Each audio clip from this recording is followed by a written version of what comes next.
Hi, welcome to this episode of Aha Moments with Joanie.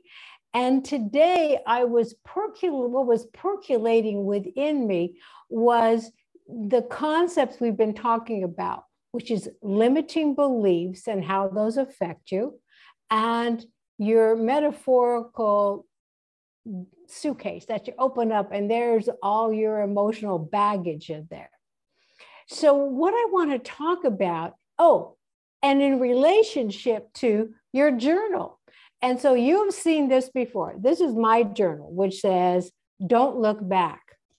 But what these three things have to do, the limiting belief, the stuff in your emotional baggage in your journal, is that they are really representing the pillars or the foundation that you have built yourself up on.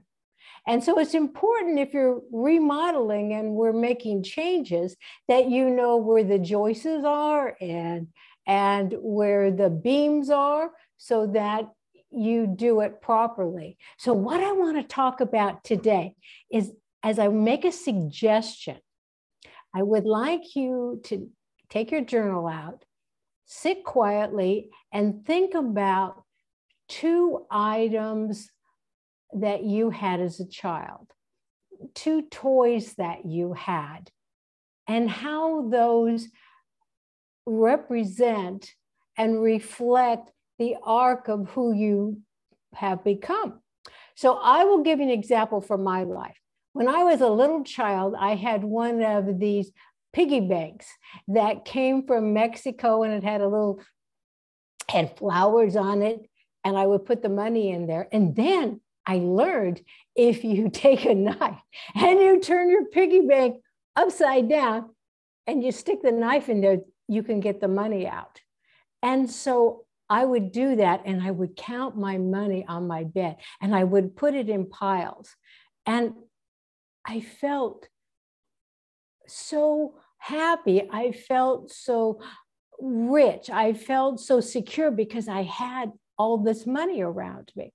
So I didn't spend it. I would just put it back in my piggy bank. So how did that relate to later in my life?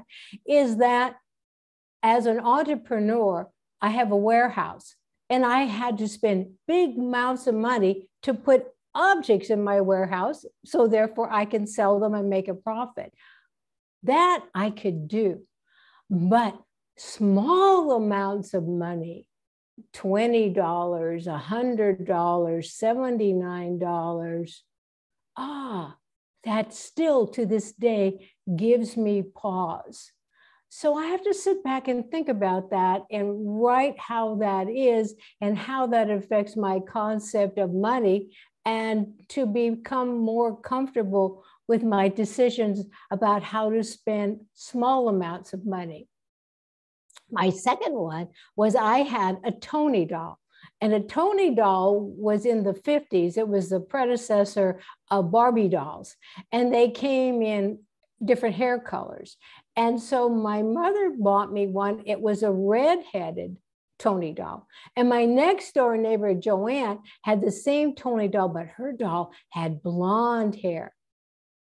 I always wanted her Tony doll because it was blonde. And at the moment, that was the standard of beauty: blonde hair and little turned up noses, which, look at me, those are not my features. So I have grown into my red-headed Tony doll, and this is who I've become. I'm the red-headed Joanie who now appreciates my strengths and that I'll never be a blonde. So use my two examples and sit back and think about what things are important to you in your toy box when you were a child, and see how they relate to how you have progressed in your life. Until the next time, thank you so much. And remember every morning to look in your mirror, smile at yourself and say, I am my own best friend, for I came into this world to be myself. For that I came. And thank you so much. And I look forward to seeing you the next time.